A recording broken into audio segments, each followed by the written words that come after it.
Between 3 and 4, I'll speak to you.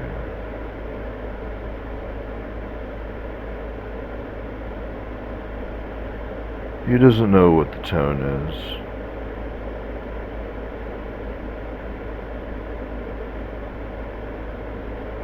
He doesn't know what I have on my mind.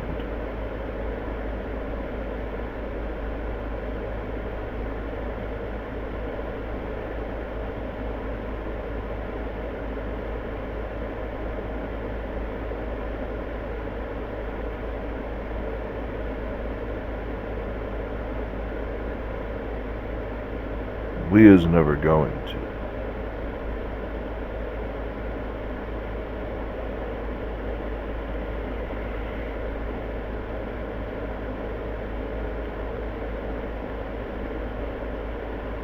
I don't know about you, but I intend to live with you.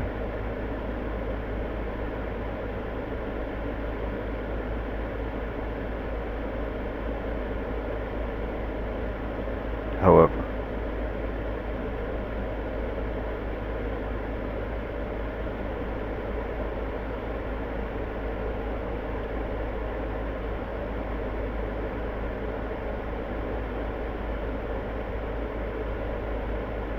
it's sort of another there's G on a world delivery.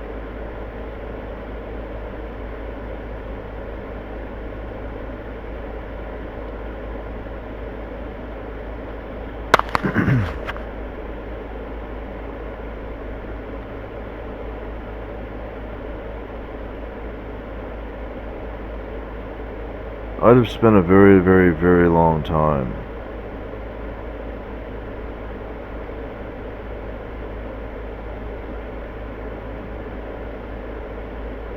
for something.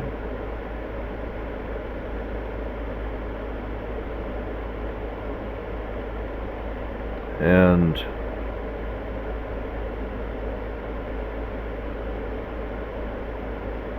I should have the first and final say about it.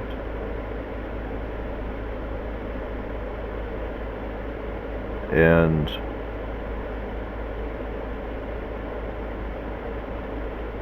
that should be true before I've said anything.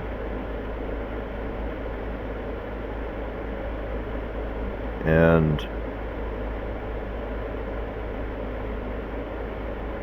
I should have helped you for this to not be your fault.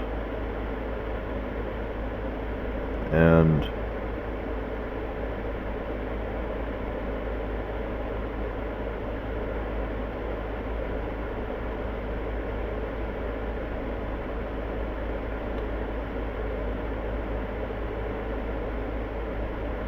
why should your becoming ever truly have a grip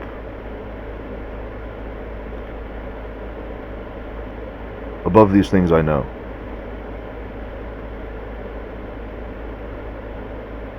Why should you?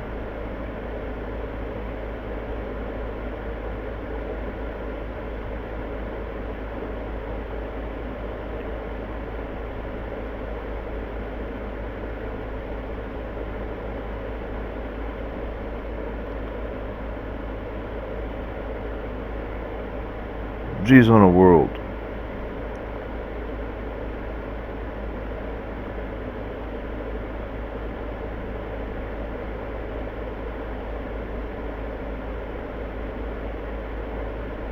And the amount of time I've spent looking at what I've just said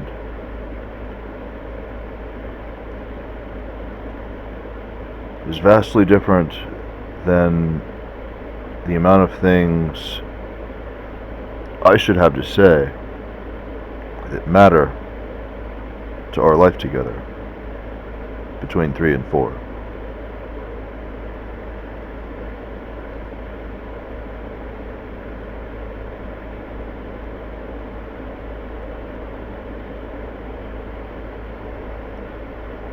And all the time I've looked at what I've just said,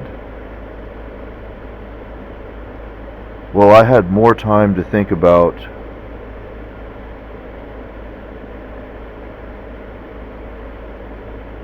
actual time.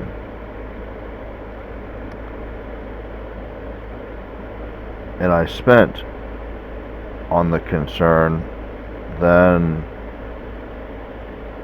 I would ever move forward knowing between 3 and 4 how many actual problems our life would be facing.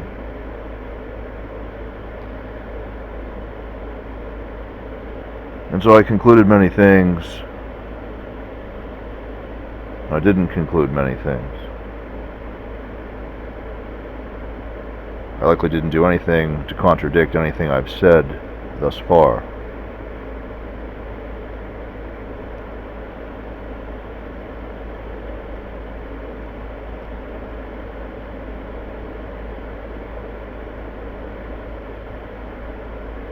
Our genuine hearts had to be something.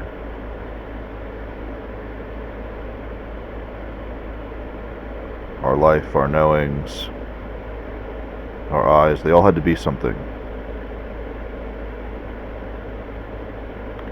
And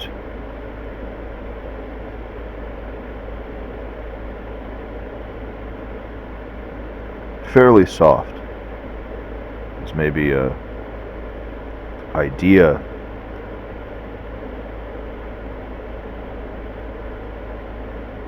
sort of a paradox, because maybe you feel safest. Nothing is in the middle complicating fairly soft, but our things had to be some things. And you and I, what are we going to look at these somethings forever? Or do we have to live? Must we live?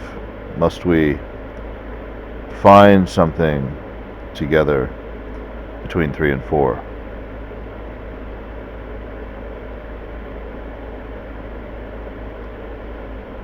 Spent a very, very, very long time looking, and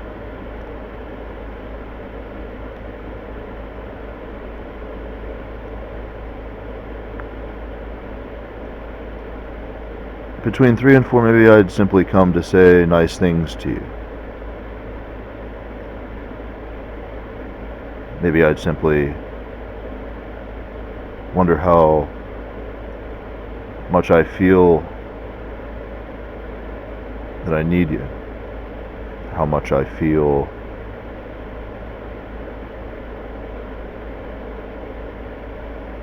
he is waiting for my lips to make something of all this.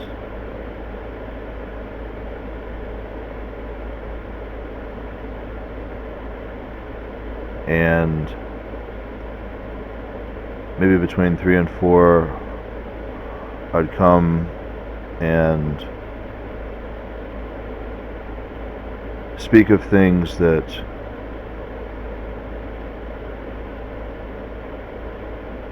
you and I has had quite a long road.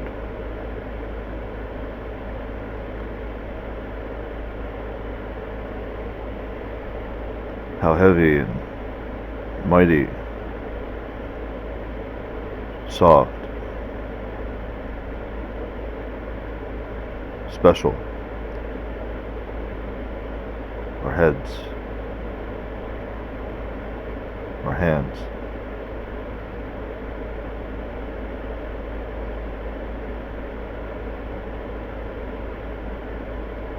Anyway, I thought about it. Instead of just speaking to you. And I thought, you know, I could say some nice things. I could speak about our special somethings.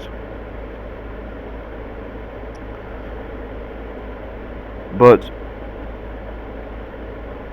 that isn't going to convince you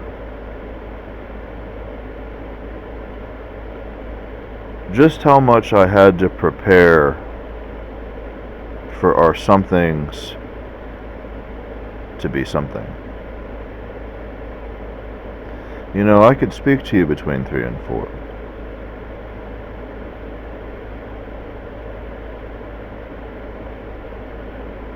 Our minds and interests might dance the night away.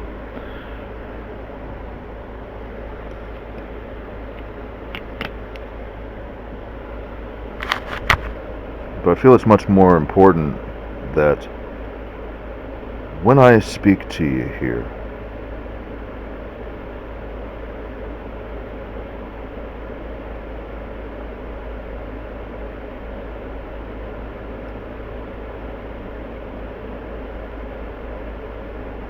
we aren't the accident forever is inkling to find.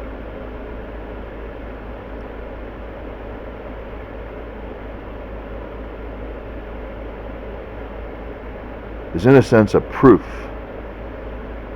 It's in a sense a vitality that he doesn't know what I have to say. He doesn't know why it all means things. He doesn't know how I respect anything about what you aren't feeling as I speak. He doesn't know just as much as the world has no something, whatever that might be.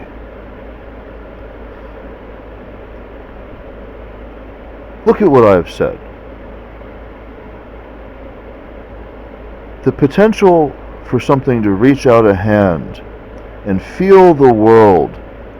There's something the world doesn't have. It maybe is going to immediately become clear to something what it doesn't have. And something with a hand is going to feel it. Why is that hand needing to feel that?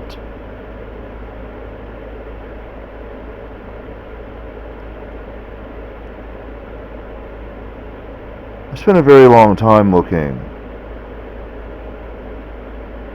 G could be on a world.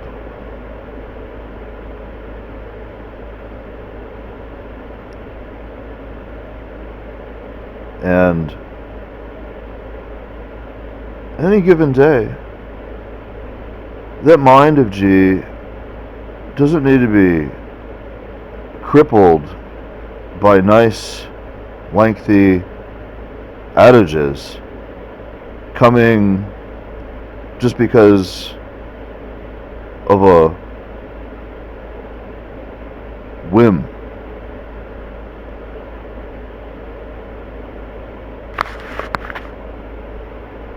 I said he doesn't know where I'm taking this. There's G on a world. Delivery.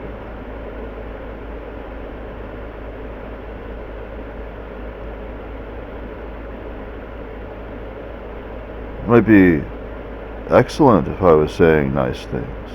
It might be sensitive for me to speak more about time, and I might. But is that how I began this discussion?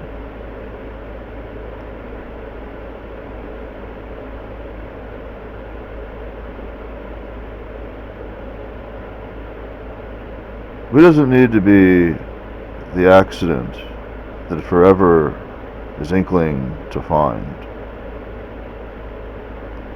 And how much of forever's attitude of why we wouldn't be maybe makes more sense to us than we can depend on anything else to feel. You know, I hold up a stop sign. I should be pretty convincing to anything in forever that I'm equipped to handle the stopping, alright? But as much as I might know, because the sign's in my hand and the words are spelled out and they're in bright, colorful red, then I should well, it's just going to be impossible for me to know how forever respects me holding the stop sign, because can I really depend on forever to know that I stop things? You know, why we're ever going to feel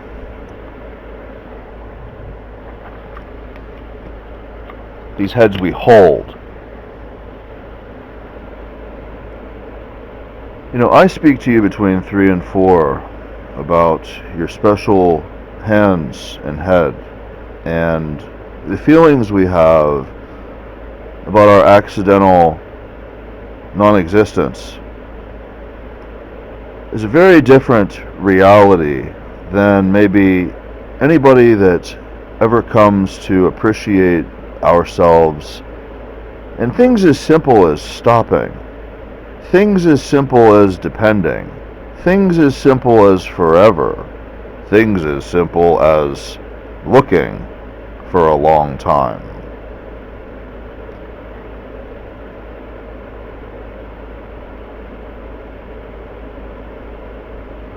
And why does I need to suffer any of such types of relationships for the sake of anything? Ever? Why does I ever?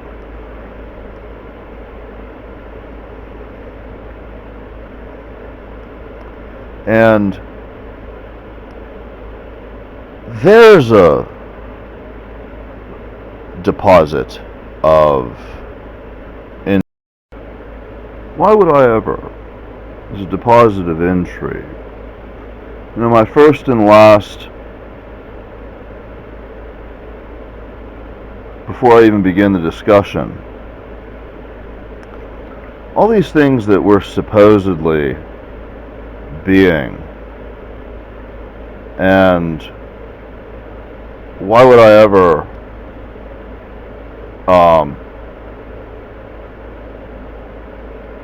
look or be or choose, you know, it maybe isn't clear how special the survivors are, that they're surviving next or near to me or us, and any number of things they could be valuing. Well, it isn't clear how much their mind is placing deposits in the antitheses of why you would ever care to be looking at your own life. And it maybe isn't clear to anyone why those deposits might not be anybody's remedy before my first and last, before I even speak.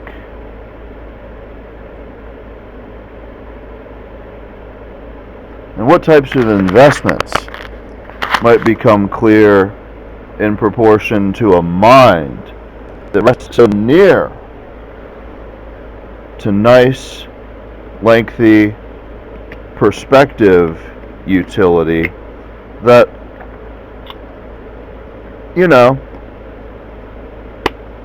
if your concern is didn't ever exist looking at these potentiates at all ever as a survivor, well, you might rest a lot of investment on being able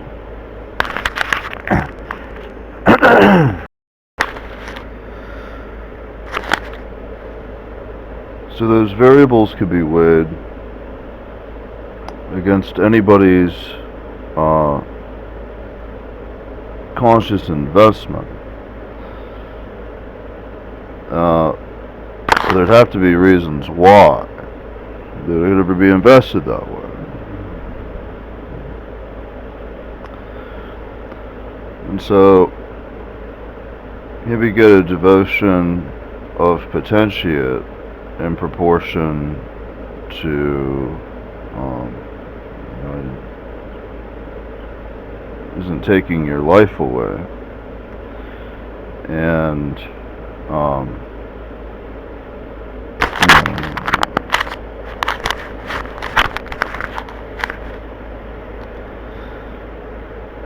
things that otherwise appear to be important.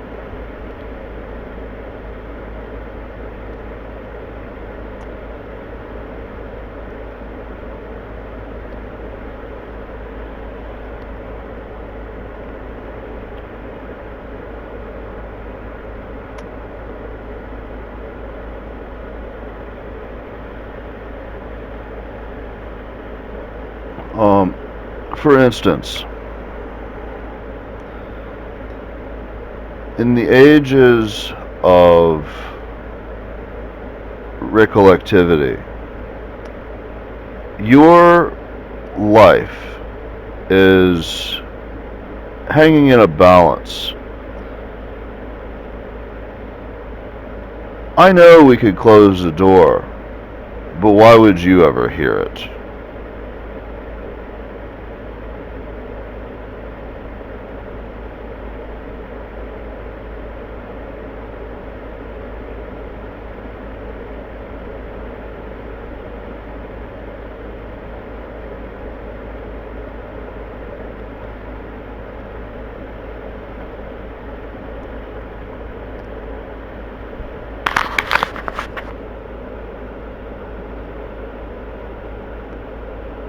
For instance,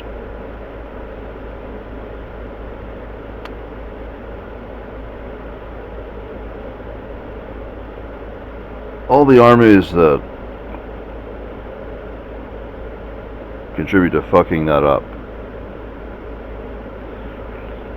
puts perspective in a survival catalog somewhere where, well, clearly doors aren't that important, because what they build to not ever need them is completely antithetical to G existing on a world someday where I could speak between 3 and 4.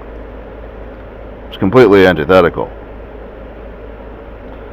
And so why things aren't as valuable as they otherwise appear at any point in time is another door. Maybe loads of them. Any number, maybe also, you know,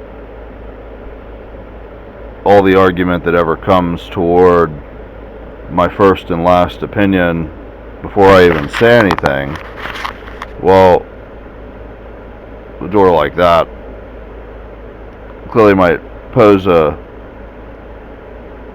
valuable investment for somebody like myself, as opposed to what a valuable investment is for something that merely looks at armies, all the armies it took to fuck it up. And so between P and T, there's a little spectrum I like to call falsity, or something like this, because in all the time that unfolds between, I'm going to make an investment about some of these doors, somebody else is going to make an investment proportional to the things they see, and in all time somebody's going to figure out, I look at it from a door, somebody else looks at it from an eye, but they're going to program how they pray or build things to pray right in between P and T over all time. And so what I'd ever see in that little spectrum over all time probably isn't clear to anything, or what it has to do with us living together. Maybe great big questions, and maybe isn't nice to put somebody in a seat where they're expected to continue trying to answer it at any time. You think about the leader, why could you ever love the decisions that you make, or who believes in you as you make them? and voila. Now I've sat you in a seat. You clearly need to answer for these spectrums, don't you?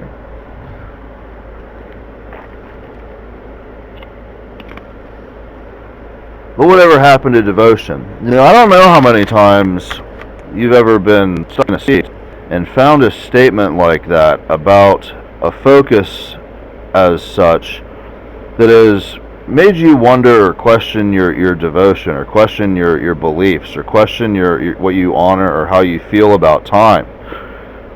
But I am positive any number of those instances are definitely, genuinely, as a matter of fact, much, much, much different than you would ever feel about it today. And definitely much different if you had the capacity to compare why a path isn't exactly a guarantee of knowing what you're going to find true about the love towards you, or the person you are by the time you get there. There's G on a world. Anybody might try and covet this little P and T spectrum just to say such a thing. Just to say such a thing. He doesn't know how long I've had to spend to look at that. He doesn't know how many times somebody else might look at that and find themselves in a seat and wonder how preposterous they aren't saving themselves from the disaster it is to know such things, because they aren't on the giving and receiving of both ends. Their perspective is mashed. Somebody knows they need a closed door, and there's nobody around to hear it. Mighty valuable potentiates of such types of conclusions. Maybe we'd look at the investment of thought a little differently. Maybe we'd look at the investment of what a plane ensures at proportions of readiness or capability in proportion to time. I'm speaking less about enablement as opposed to necessity. So, your life hanging in the balance isn't set in stone 100, because thoughts and concerns like this, depending on who or where, they're potentially exercised facility of mind, concentration, or concerns or feelings. And the plane is apathetic because it's designed to be apathetic. It isn't talking about enablement of claustrophobia to enable a power, or enable a stopping, or enable a change in energy. That's a totally different subject. It's talking about thinking about thought and the value of concern of amassing at a time. What it might be like if you were holding the capacity to look at how different devotion, and here I am speaking to you between 3 and 4, the trials or the hardships you ever face, looking at, feeling like at the corner of a spectrum to some force, to some time. You know, you're going through things, but out of the distance, you know you can't penetrate it, and you know it's going to be a thorn in your side. For some strange reason, you're being pushed in another direction that you have to deal with, you have to believe in, you have to have some relation or respect of. It's clearly a little different than the self you are. And you hear my lips. Now anything might covet this. Now anything might try in time. How did I begin this discussion?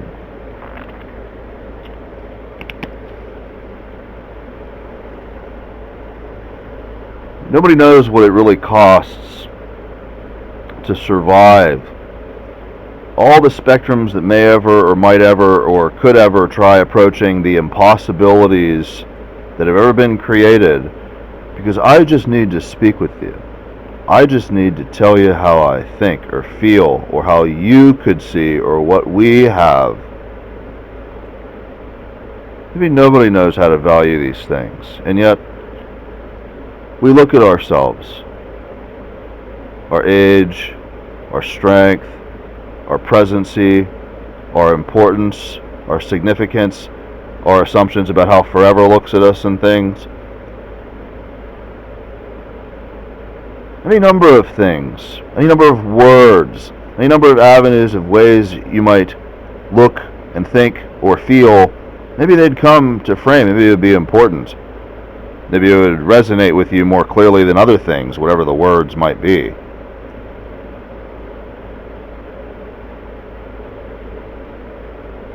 Nobody knows the cost of some of these impossibilities, and look how important we are.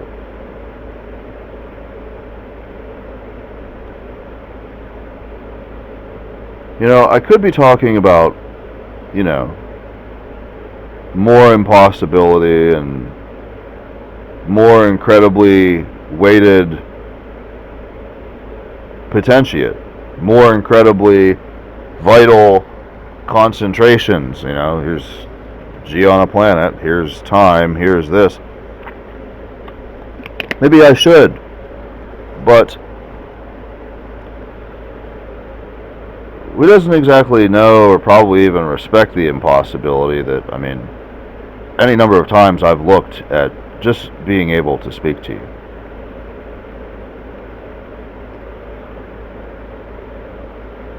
It's a very different context than a force that mandates impossibility because of a status. It's a very different context. What we know, man, that is unbelievably valuable. Unbelievably valuable.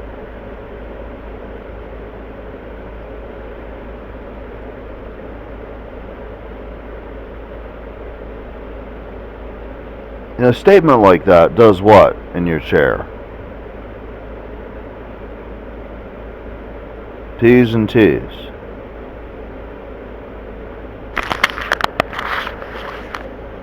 But he maybe hasn't ever found the vitality of the value of knowing the difference. We isn't an accident of those knowns. We isn't an accident of why they exist. We isn't an accident of what is valuable that we aren't feeling.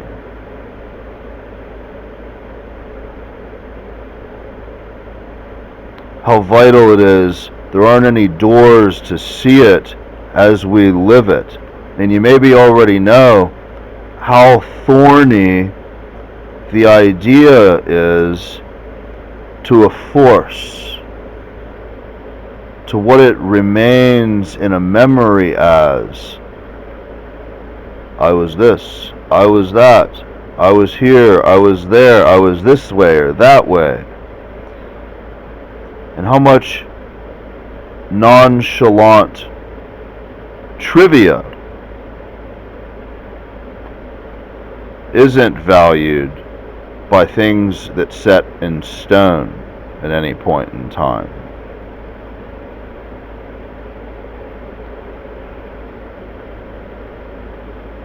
We might wonder, the minds that we are,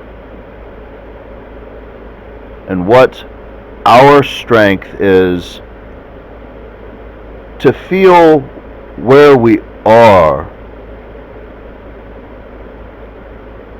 to maybe see ourselves a little differently, or see thought a little differently, or see potential a little differently, or see time a little differently.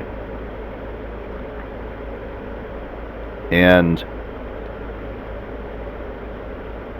it definitely isn't uncommon for a mindset that has focused on development to be sort of a shroud in consciousness.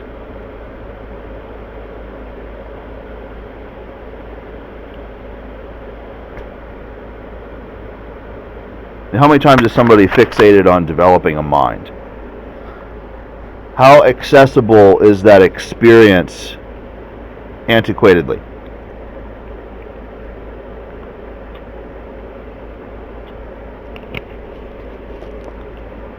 I know that none of that shroud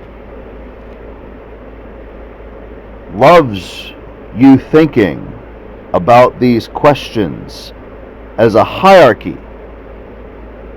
None of it.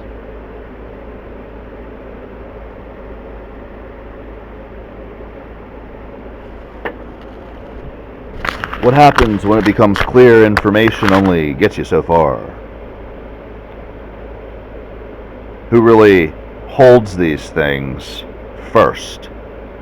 Who really keeps them no matter what lasts?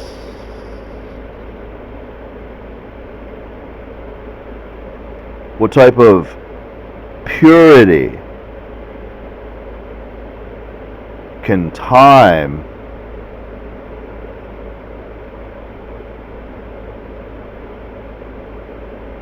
what type of purity can genuine?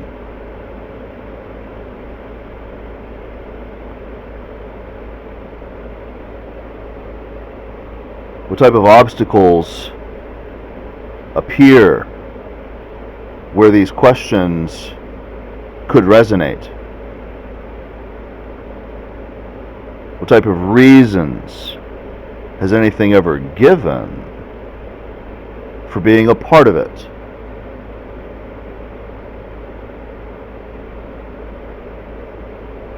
Quite a subversive,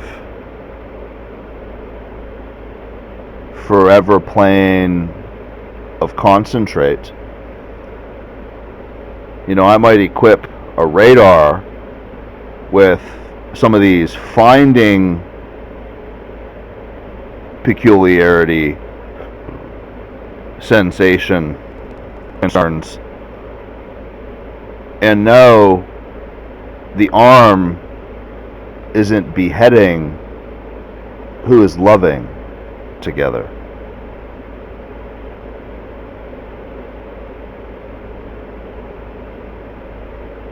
Questions like that.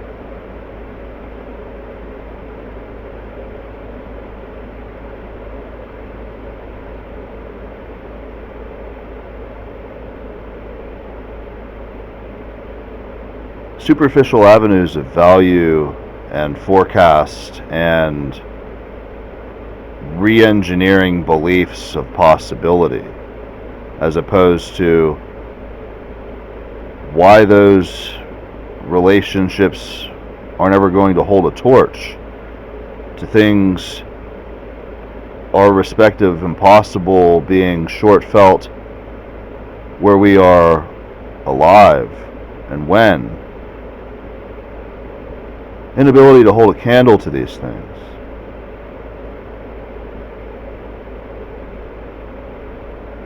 Why you'd ever feel pronounced need to respect that sort of thing. Why you'd ever feel pronounced genuine time. Unable to create these feelings for any number of realities, and why that must ever remain the case. Very delicate concerns in proportion to doors. Definitely very delicate concerns in proportion to your heart or the things you interact with or that interact with you.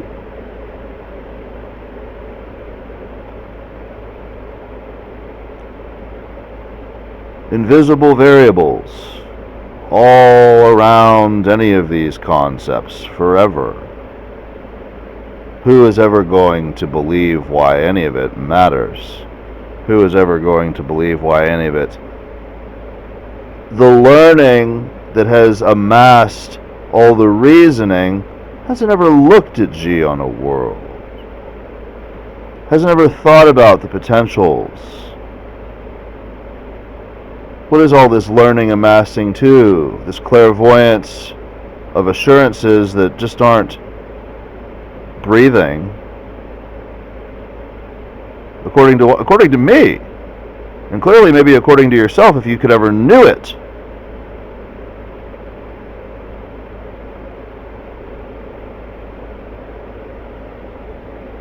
And why these things would never be anybody's fault, why you would ever have a clean channel, why the breathings and the considerations could be recognized as maybe distant from more compelling sensitivities, or distant from more detrimental possibilities, or distant from your inner demons, or your inner concentrative lackings. I'm sure anybody has inner demons and inner concentrative lackings about something. You know, the universe is vast. Possibilities may be approaching endless.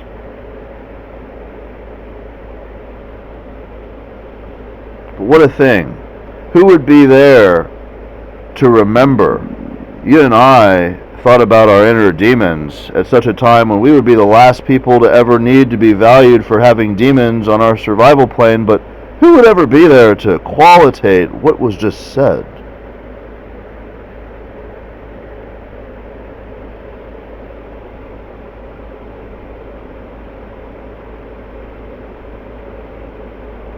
What use would the sentence ever be believed to serve?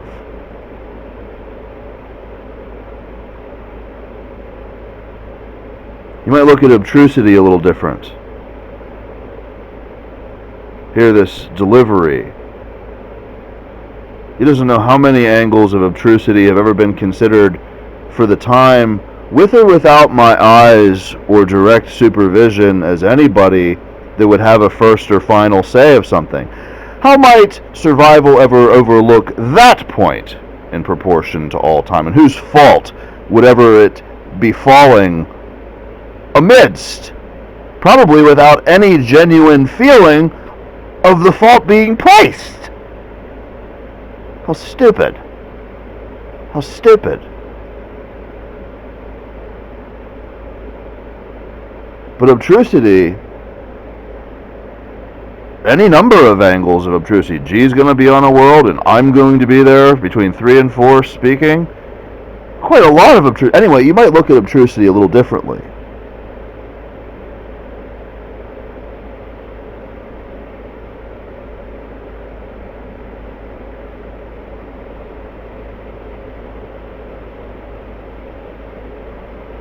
And I consider you getting to places with me that you maybe haven't solved, or you maybe haven't thought as thoroughly as recently as you've thought about them in the past, or as near to how I've thought about them in the past, or how we've ever reached ideas together or apart about these types of things. And, you know, so many things to not want to bother your sanctity. And here I'm saying you might look a little differently at about obtrusity.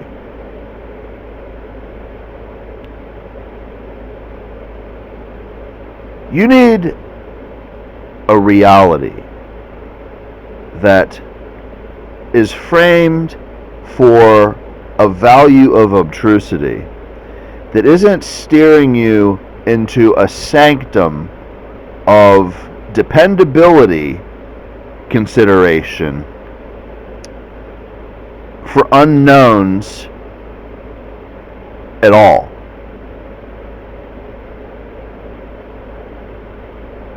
You really do.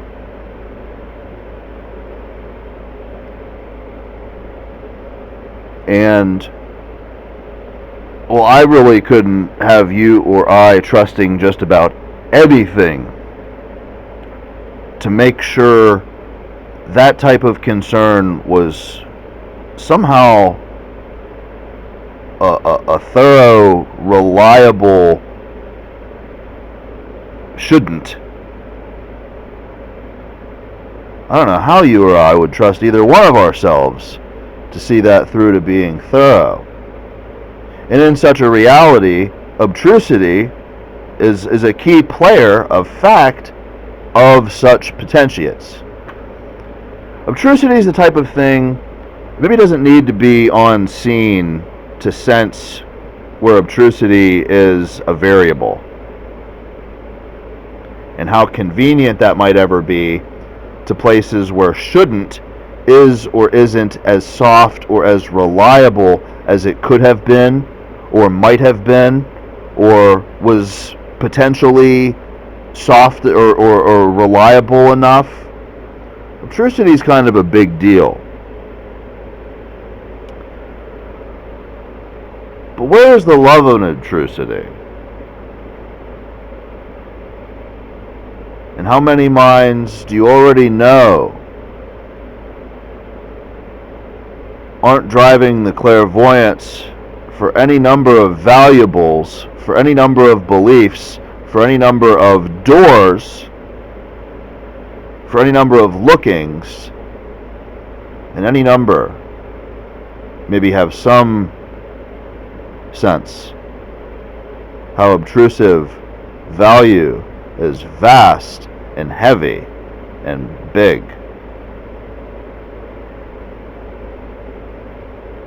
See, the weights of these masses,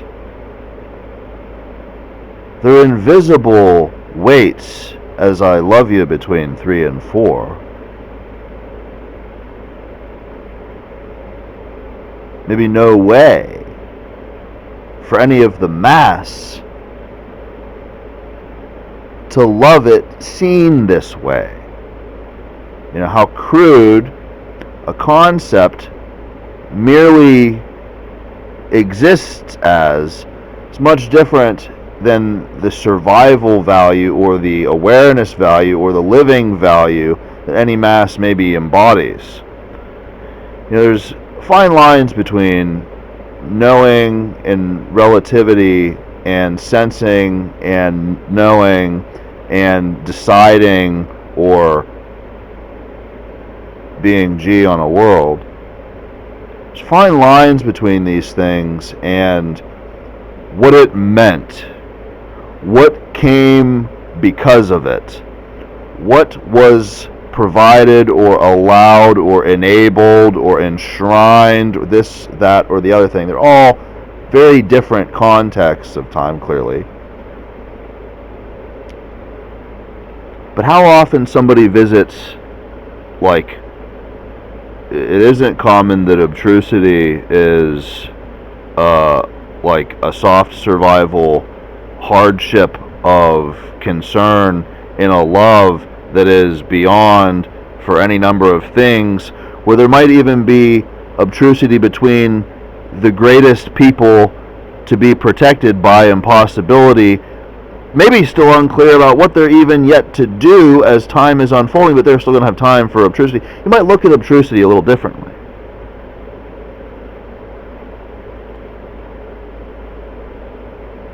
You know, the seas are shifty. How much of that first, last sentiment really needeth belong in any loyal compartment of knowing how and what and do-gooders in proportion to anything? You know, they've earned things, they have things, they need things, they drive things. But how much of that just simply fades to reality because they're sort of outside of their culpability to need to feel like they need to depend on something? Who's going to help them rely on themselves? Self-reliance as the seas get shifty. Who's going to help them with these things? Are they even going to remember? Is it even safe to talk about? Why would we give these things away? How much reliance is spread? So different than you needing a reality that pulls you out of sanctum, or doesn't put you in a sanctum where your focus is dependability on obtrusity. You get to sharpen possibilities and likelihoods in proportion to greater goods, lesser numbers, sharper things, bigger masses, all kinds of considerations about these types of things. And who even knows which ones are going to be felt most strongly or resonate most necessarily, or how we need or doesn't need. Think about the life and your self-reliance you're ever going to have. You know how difficult it is to look at these questions and look at you before you are an adult or beyond? I doesn't know how difficult it is to look at every single person from these questions and envision them from their life and beyond about those considerations. But I know there's all kinds of things that look about those questions.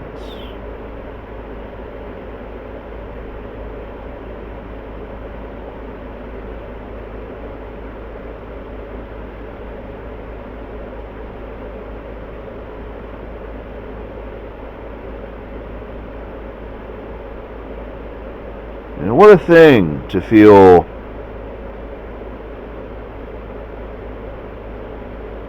you needed to love because of what you knew of these things. But when you got to that place, there was no way to love that thing near to these lookings. There was no way to have an honest identity, sentiment with those concerns. It just wasn't possible. What would ever create such a thing?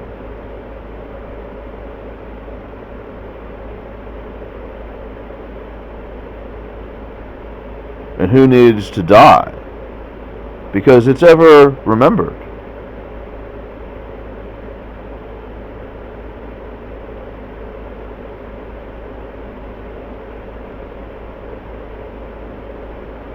How heavy these kinds of perceptions ever remain, where it isn't clear who's ever touching them.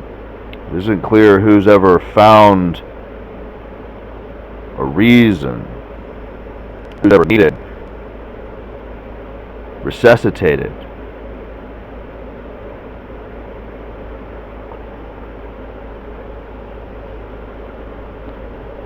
See, any number of things is a example in time of depending on something constructed from these ideas, and yet any number are merely an example at any point in time that isn't valuing any of this impossibility for life or right now. The reality of it.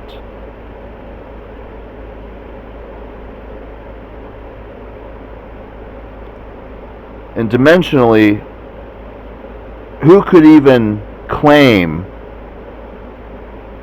your honesty to face a couple of these facts, existing in a proportion to these examples existing in proportion to what followed? Who could even claim that pressure?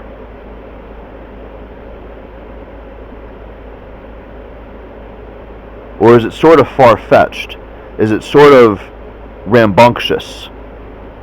Because in the event the idea were solid, there was some approach, there was some dependable, there was some avenue, there was some belief, there was some mind frame. It definitely isn't going to be happening to govern necessity of this entire delivery.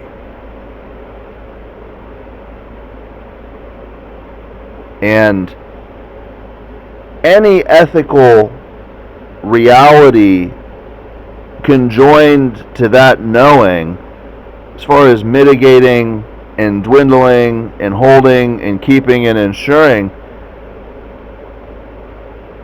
why that exemplifies in any catalog any amount of respective survival at a logic, I mean, it's not ever going to make sense as much as it ever is valued in flows of norms and dependabilities in proportion to status desirables, whether they're whimsical or whether they're permanent or whether they're non-negotiable or whether they're forecasted. The flows for status normation valued. Anyway, you might look again at obtrusity when you consider how many things might ever be moving in a dimension, in a velocity, in a reality, or similar. How many things might be moving near to these times that aren't of the mind at the time to consider obtrusity and a softness with a vitality that is of any love tangible to their survival? How many things are moving?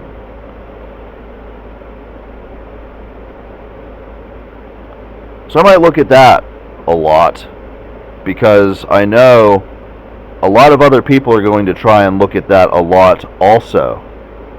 And how many contradictions about the things you've respected or found or needed to devote or have directed you to a different direction in time, they're all approaching convoluting facts of why, or why should it ever be possible? Why would you ever be? Why would your mind ever be ready for anything? Each of these real concerns are very different than parenting.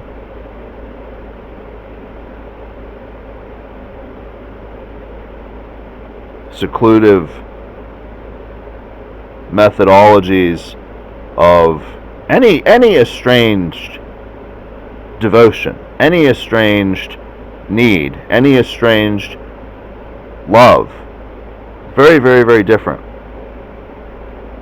The bigness of all time, the bigness of forever, and the bigness of a long time, and the bigness of impossibility, and the bigness of there's G on the world. Very, very different than any estranged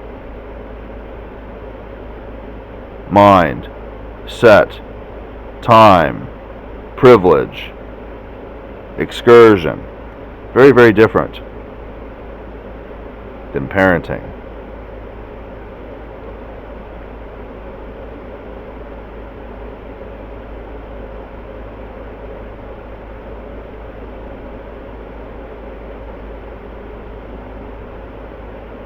And how many times has a culture been blessed because minds could develop in the presence of less time wasted, per se, because knowns about differential parenting dislikelihoods were a fact of incorporation of method to be providers of ways and, collapsings of non-necessity against the pain of why we're doing anything. How many times has a culture been along these lines of concentration? And yet, it's just a culture. The prowess, the belief, the carry, what remains of those experiences, they're all very antithetical probabilistics of soft, genuine, I feel the first last. I feel before I even began this discussion. I feel these things aren't, who the hell is holding them? And all that experience, and all those sets, and all those parentships, and all those comparisons, you really can't tolerate anybody to hold it for the knowing to be real. And the whys of why those realities are dependable, any view of the concern is obtruse when you're thinking about yourself or you're thinking about comparing variables of any number of sorts.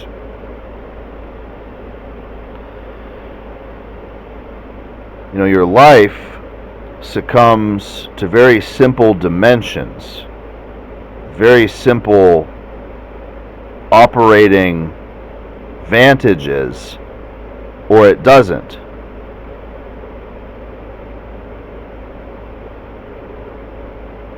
You know, why doesn't anybody need to succumb to very simple dimensions?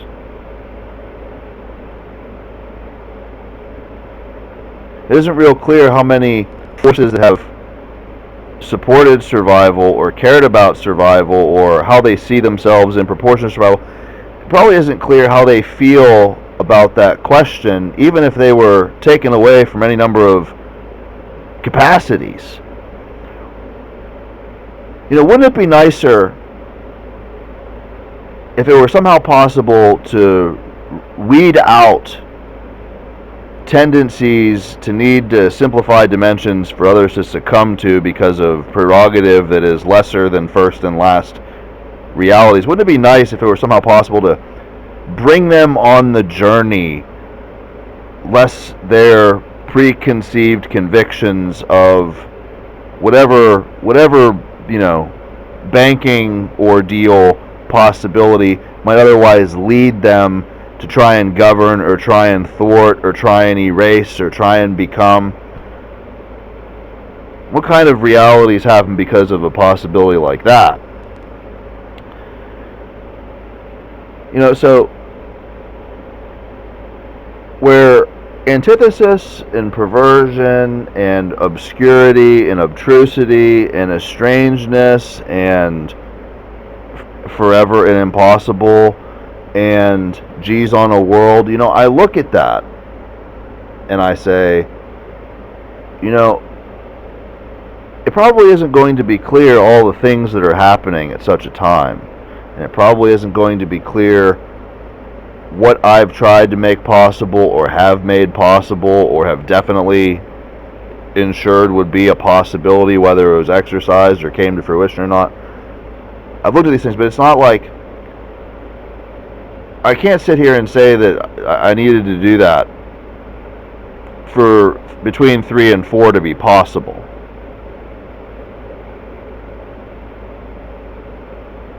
Why my attention and why my concerns are as stated.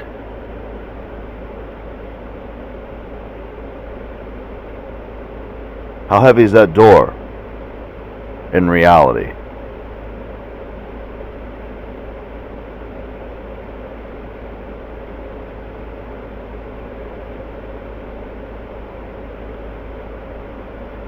You know, the love we have to do what we are must be heavier than that door.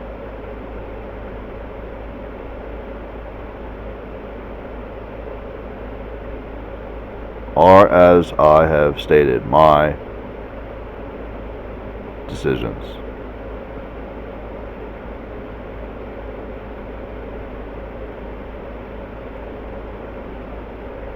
As much as I want to talk about what others on course or near to with us are or aren't or could be, as much as I want to talk about that, our love has to be heavier than that door.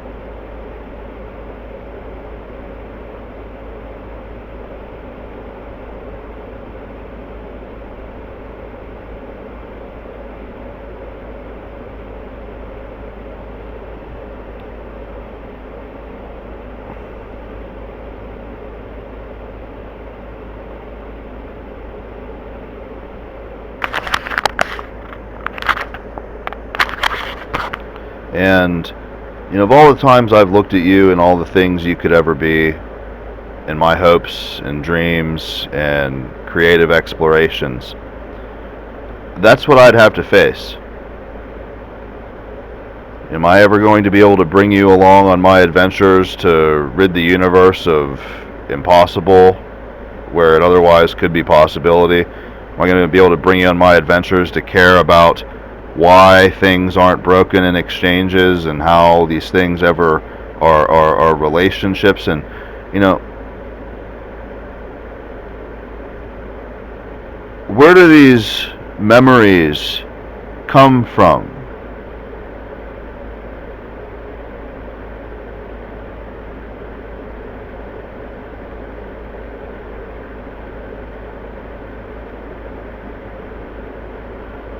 Not everybody's going to feel that as you'd feel it.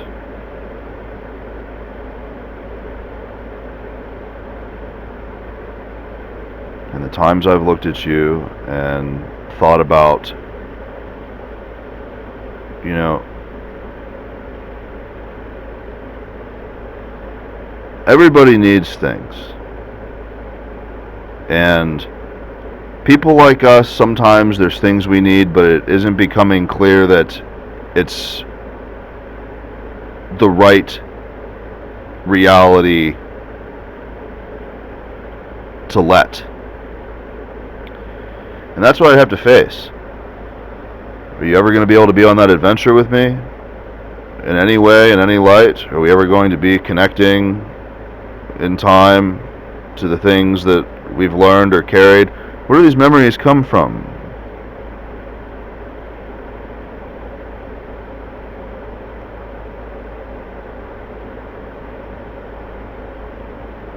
Now you consider surviving for quite a long time, and the ways you should never let yourself feel about words. Those are some sacred memories.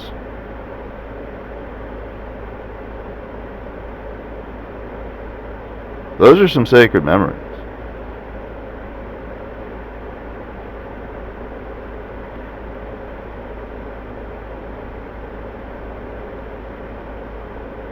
You know, how should I know all the places you go and all the things you keep and all the things you look at and all the things you want to care about, all the things you try and become and all the things that you try and feel? You know, the way you're looking at sacred and the way you're looking at time and the way you're looking at reality and the way you're looking at things, who knows what it is? But it really doesn't change the fact that I'm the one saying, where do these memories come from? When you hear it. And any number of those things isn't changing. What happens to a door that must know that reality heavier than anything? Heavier than our love of one another?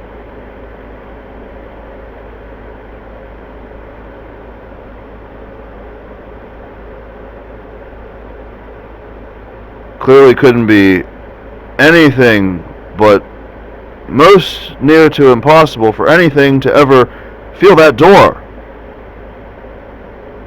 Anything.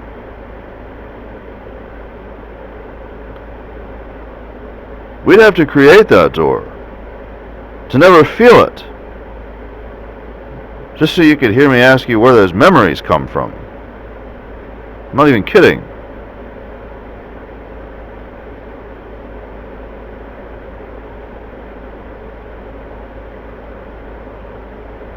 Because there's all the times I've looked at you, and there's all the times you've looked at things, and there's all the times we've looked at each other, and there's all the times you've looked at me.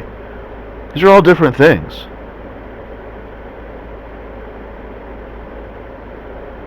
And they're so very special.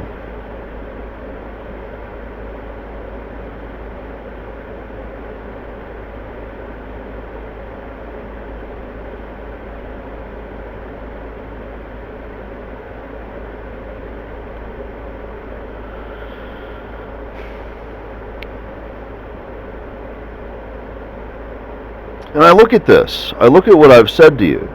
You know, I could lock myself up in the highest tower there ever was. And I could just say, you know what? I don't know how long she's going to need to think about what I just said, but it's probably going to be a lot longer than I am prepared to fail with.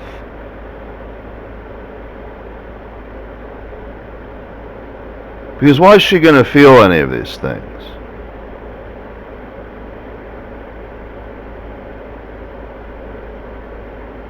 You know, why is she going to be ready to hear what I've said of these things? This exquisite character of all time. Something near to nothing.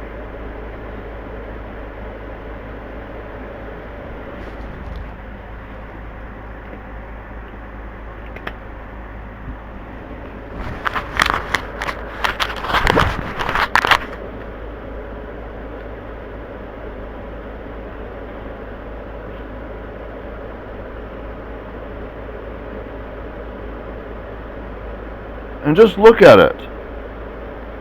I was going to lock myself up in a tower, literally approaching all time, because of how much I knew, how much she wouldn't probably be ready to hear what I had to say, no matter how perfect I ever brought things together for my dreams of her and I.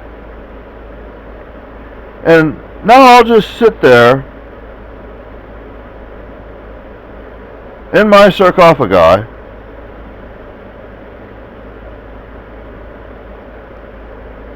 because everything that exists is probably going to, you know what they're going to be doing, they're going to be taking my words, man.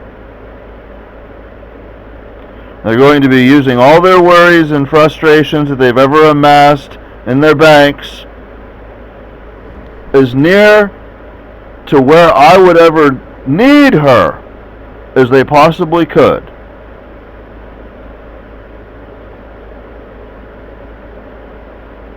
Why the heck am I ever leaving that tower? She's just going to be lost, ungrateful.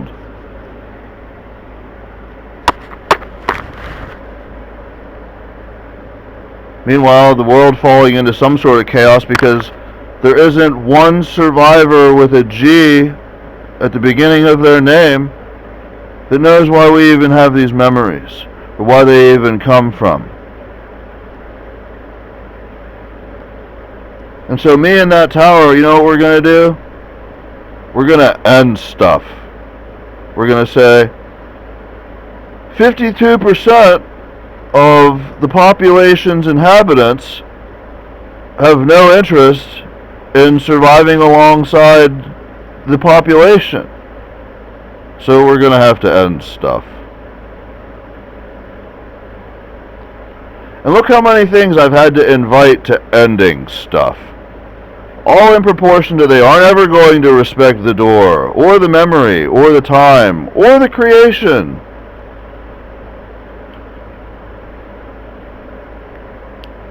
Just look at the things these things fight me for.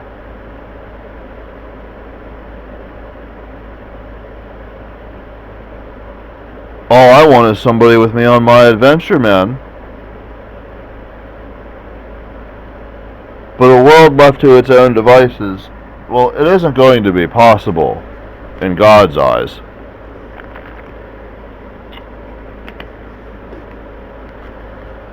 Really isn't. And you know, there's any number of trajectories and people that have existed and come and gone that they, I mean, literally on the near and about the footsteps of, like, we need to keep our memories, they're going to keep them safe, these things are going to be felt, but, like, you are so much different.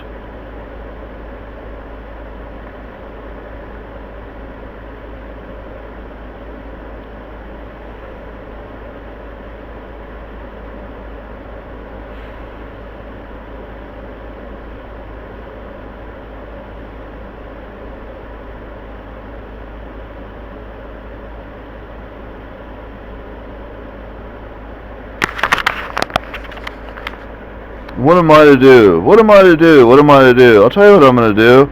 I'm going to stare at potential and look at it and look at it and look at it and look at it. And you know, sometimes maybe I'm not going to have the nicest thing to say, because I'll ruin you.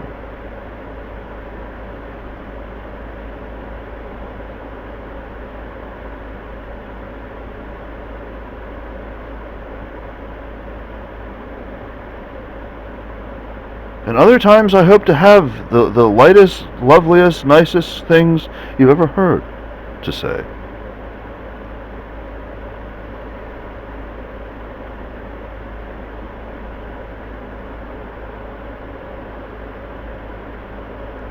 But they're all worthless things if you're going to lose your head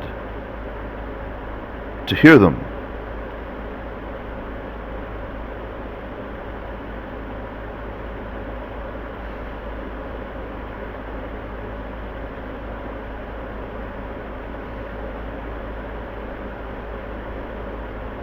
It's crazy, because you and I might care something of a mystery about that sort of thing, and all we're going to be doing is like looking at people.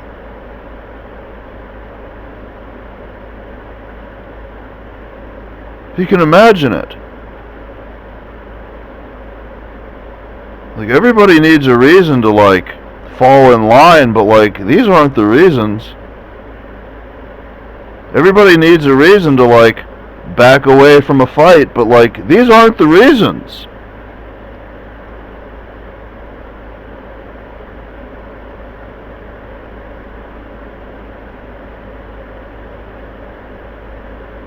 It's crazy.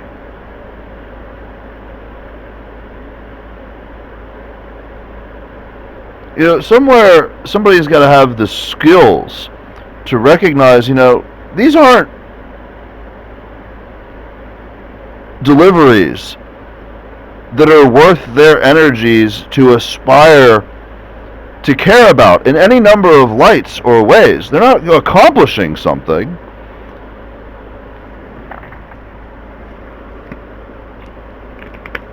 How many tools have you ever been blessed with? You're going to go out and rummage through everybody's affairs to make sure that, like, when their aim is a little bit crazy, you know, it's handled. How many times did you ever have to like run off and make sure that it was handled? Who knows? Probably more times than anybody could figure out, probably less times than you ever needed to, probably not enough times for the conversation's sake, but like probably not as many times as you otherwise could have because of tools.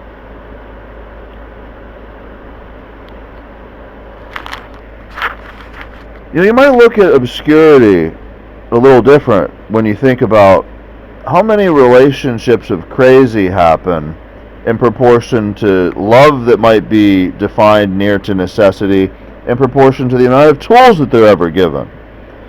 And like, look how dumb I'm probably making you to consider memories as something that, like, we've done. So the natures of crazy, I mean, that stuff could come from anywhere.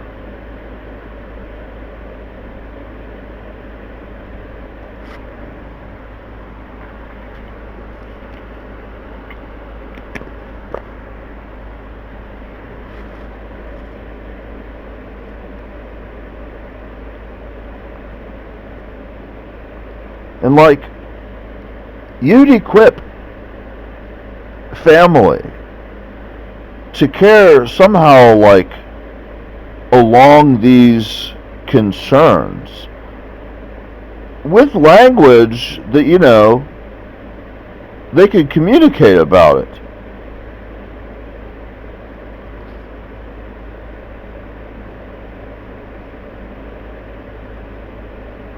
But all those things they're going and being, I mean, if I could just grab it all and lay it right down in front of us.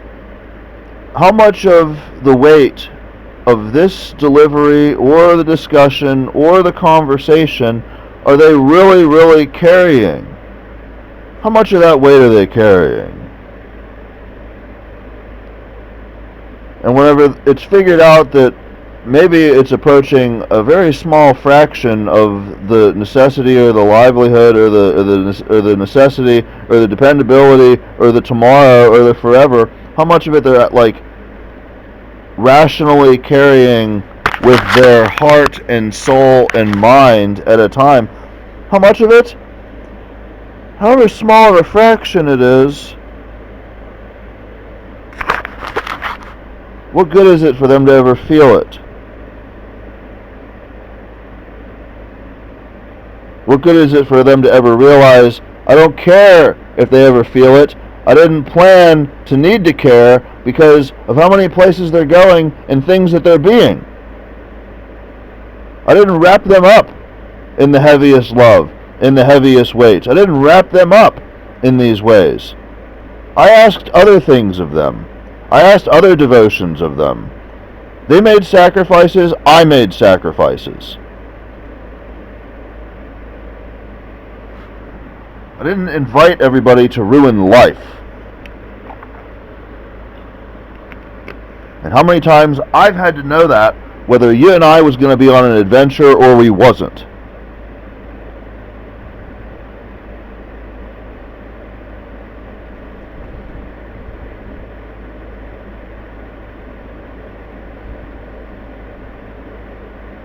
That's an obscure variable. I really want to invest in our personal, spiritual, emotional development. I really want to invest in it. But, you know, all these times I have to care about life isn't getting ruined.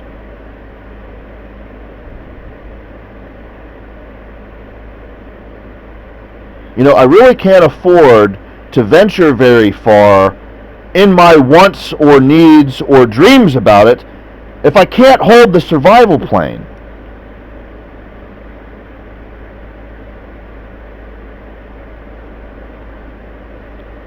And what do I look like when I invest for the possibility at streams of potential collectivities?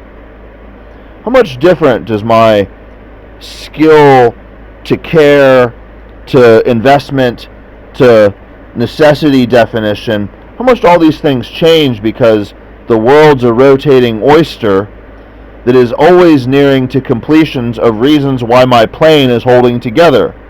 It's very, very, very different than sitting in a tower, keeping track of where did these memories come from.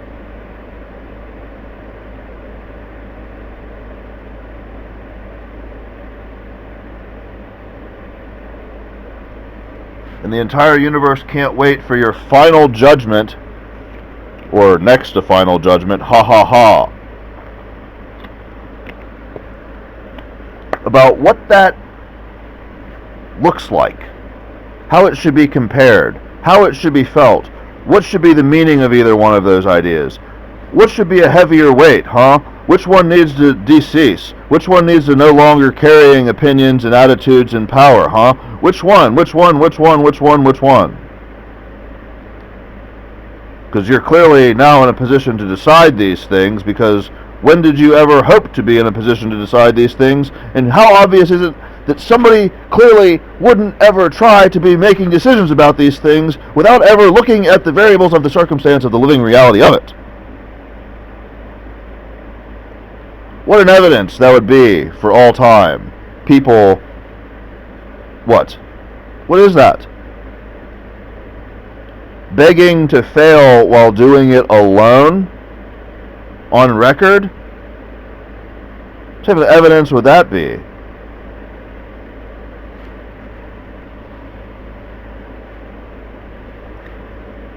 Who knows how many times an incident near to the variable relationship similarities ever needs curbated in somebody's mindset or in somebody's landscape, and what's it doing? Do we even know why we're killing the evidence is any good for our heritage.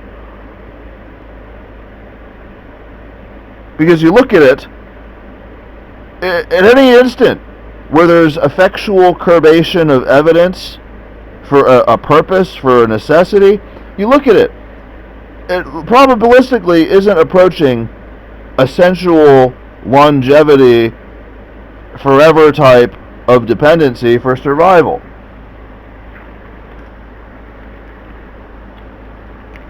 How hard is it to know why things are working together with more or less curbation?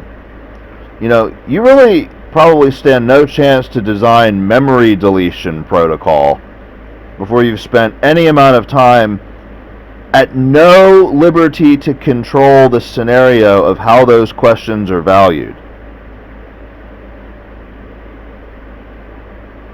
Because you'd have to look and compare objectively without obscurity dilemmas, and do so for no clear benefit of any clear door anybody specifically depends on. That's quite a tower too. All the knowns, where they're kept, completely unobjectable and non-objectified, where they're kept. Some of the greatest rationalities of decision about sight and memory that'll ever exist in proportion to safety and necessity. But damn, where all that memory exists, you can pick up a minute of it and prove why it's necessary.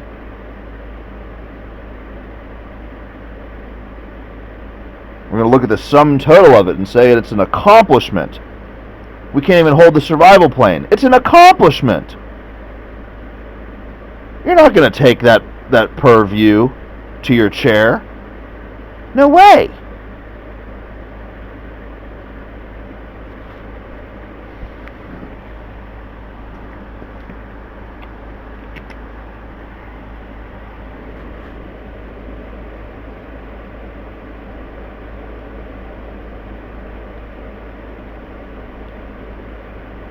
You have to be awfully mighty to say, no way.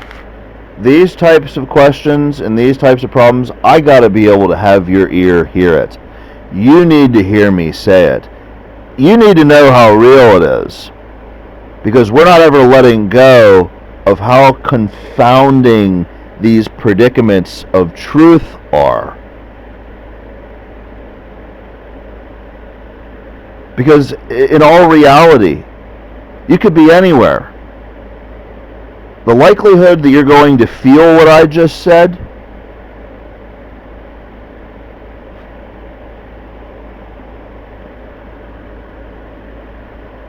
is going to create something, unless it's impossible for that likelihood to be utilized to create things. How about that?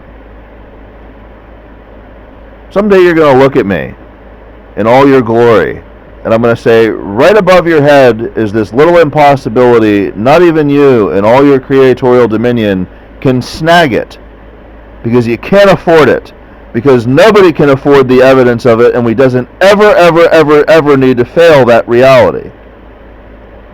Not even you. And the likelihood for you to ever feel it is already so small, you can't afford to risk anybody getting there by accident for you to feel it. You can't afford anybody to be there out of place, out of mind, out of sensation. You can't afford it.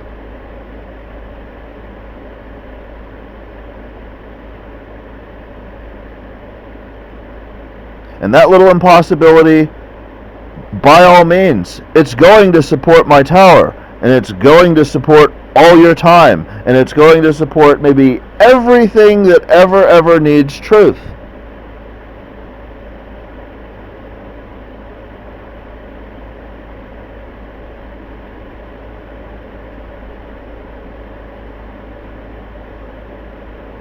Just a little gem of all time. Why it is never coming to light, why it is never coming to any number of grasps ever. But it's going to exist. Really.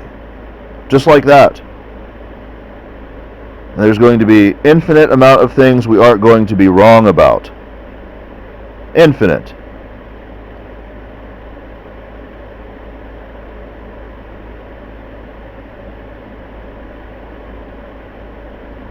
But what was it worth?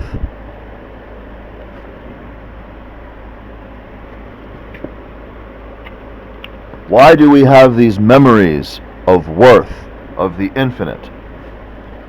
How specific? I'm not going to miss it. Because someday, somewhere, somehow, are going to be pressed to draw on what they know, to express what they feel they need for a reason, and the presidency is either going to be there or it isn't, and it's going to be defined why it should be or shouldn't have been. Because the possibilities of that infinite gem, there's infinite, infinite, infinite, infinite, infinite.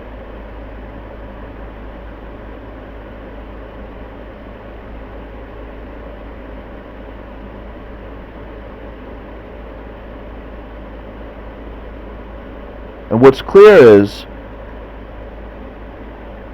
anybody you're ever going to meet in all time,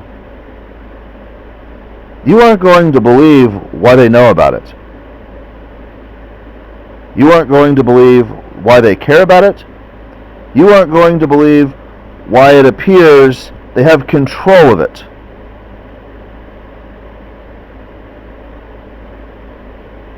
And the stronger your knowledge about that, and the older that knowledge about it, who knows how it contributes to how you feel about holding a survival plane, man. Who knows? But the reality, or the utility, or the survival dependency, or the connective dependency, or the rationality, who knows how big or how important the truth of it stacks on to what we think or believe we need. It isn't easy to define yourself and stay that way, so much as it is simpler to define an infinite.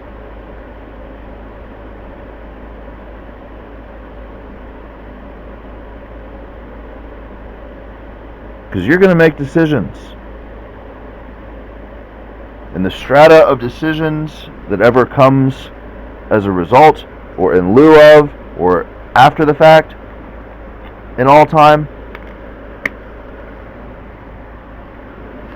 nobody knows how many times you've needed to rethink things. Nobody knows how many times you've wanted to reassess or analyze something because of what you've grown to learn in proportion to things of the infinite. Nobody probably knows that. But staying that way and believing in why of any of it at any weight, you can't afford an accident.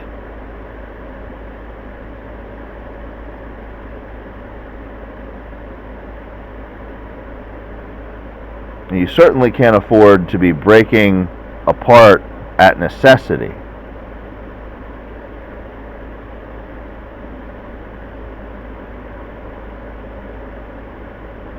And so I've got mixed feelings about a revolving door, because there's probably a lot of ways not breaking apart at necessity is healthy for all things when seen and valued and cared about appropriately, to some extent, somewhere, in some form or fashion or another. And answers to questions like that clearly may probably span very long time periods in proportion to getting it done and why. So it isn't clear what type of values anybody's ever going to visit when they consider, maybe it would be simpler to have a team of 1 billion diagnose an environmental situation. But Maybe not.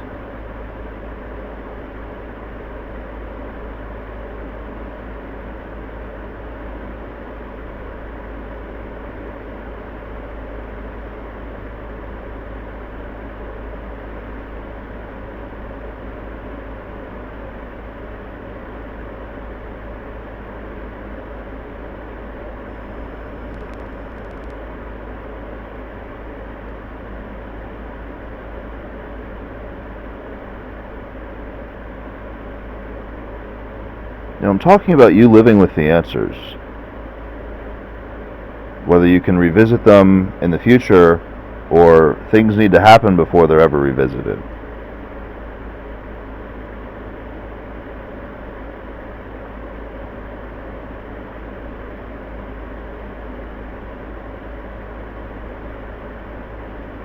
And why you'd ever want to lose that.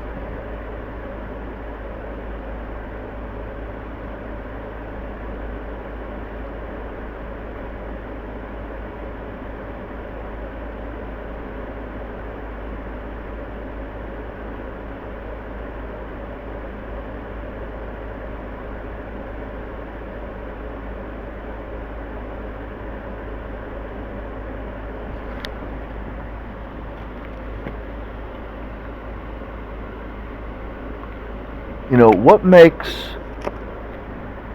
some groups so well prepared to believe that instead of worrying about space-time in really cutting-edge developments, they've got their lives to live?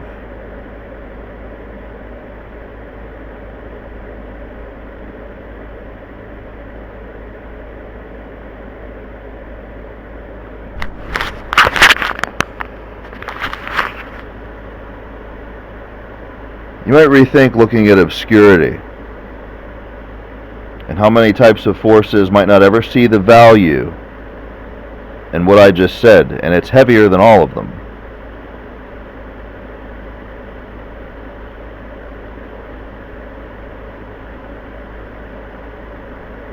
We doesn't need to be seen by forever as an accident to see and know these things. I'm not saying that we're on our way to being seen as an accident. I'm expressing I've known forever the presence of my knowledge of these facts here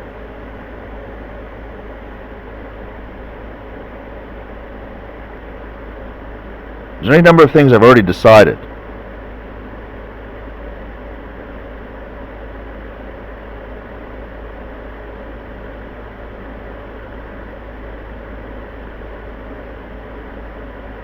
And obscurity is definitely a big part of that equation. Whether you see it as an equation or just a very, very, very lengthy list of decisions that are relative and pertinent and maybe even modern. But everybody's life can't afford for infinitesimal incorrectness about such types of decisions. I mean, lives change, pressures change, opinions change, formations change, attitudes change, memories change. It all potentially changes. I've known forever. The feeling this way isn't an accident.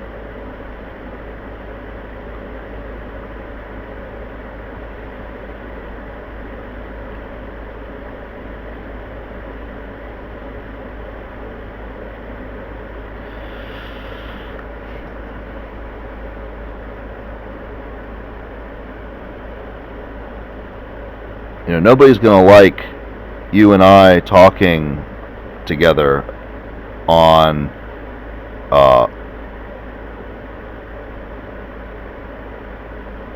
Monday and Tuesday.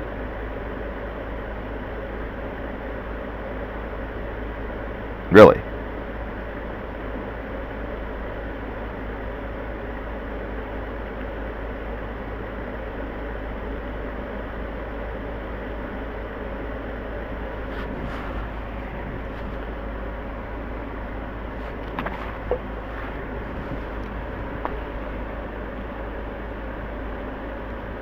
Pretty wild.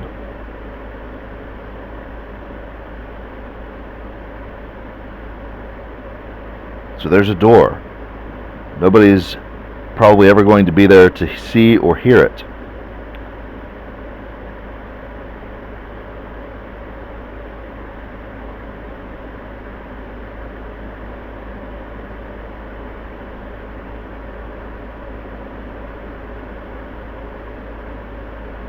Not for coveting.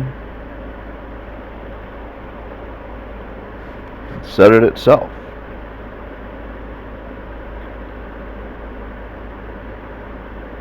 And the other one.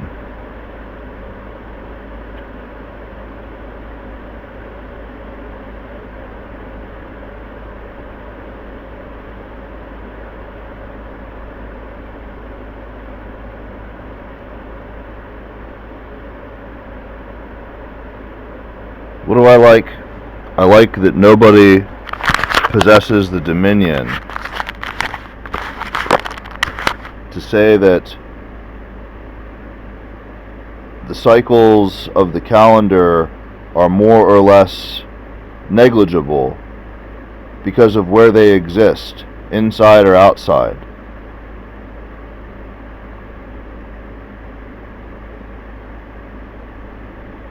I like the fact that I'll always know who didn't make it final.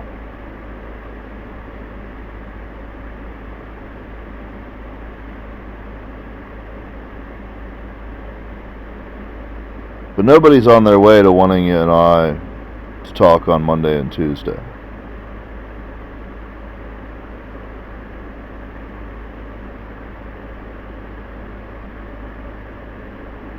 And how heavy that is for anyone other than myself and God to ever carry anywhere.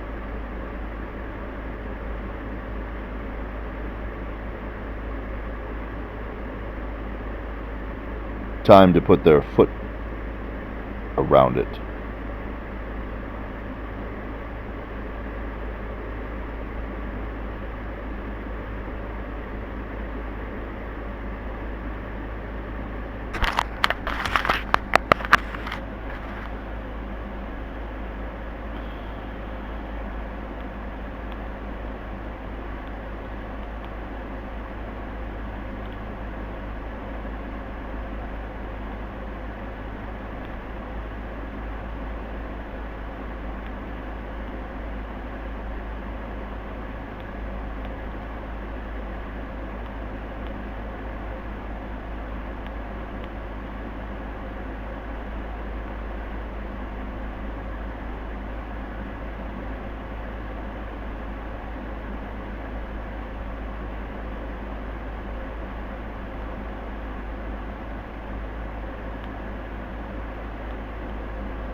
I'm just glad it isn't possible for anyone to claim the solar calendar is more or less negligible because they're inside or outside something. Nobody anywhere is on their way to wanting you and I to talk on Monday and Tuesday. Only God and I are carrying that forever, knowing always who didn't exist to make it final. Time to put their foot around it.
Who stopped them from failing?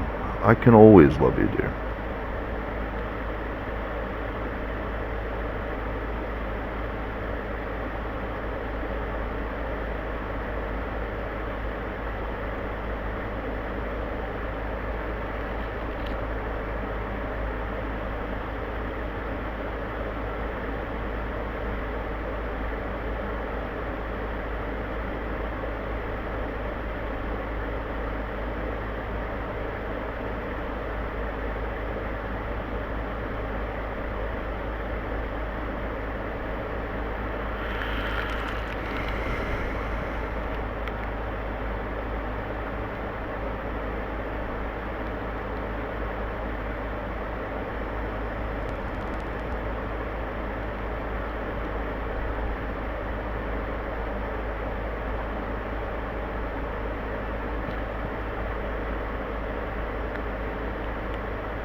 You might try to look again at obscurity, because I have already made up all's minds about it.